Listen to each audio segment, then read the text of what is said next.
In this video, I'm gonna show you how you can download and install Zoom meeting on your Windows laptop or PC.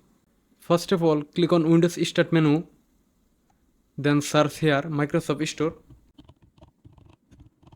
Open Microsoft Store.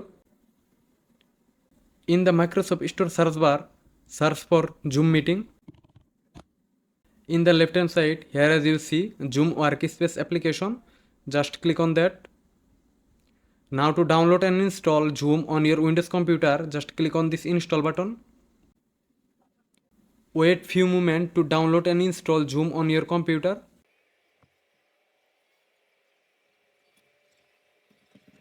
Once installed done, here you will see installed.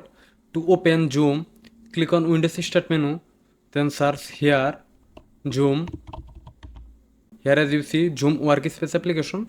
To open Zoom application, just click on this application. Now to use Zoom application, just sign in your account, or if you don't have account, just create account. To sign in your account, click on sign in. Sign in with your email and password.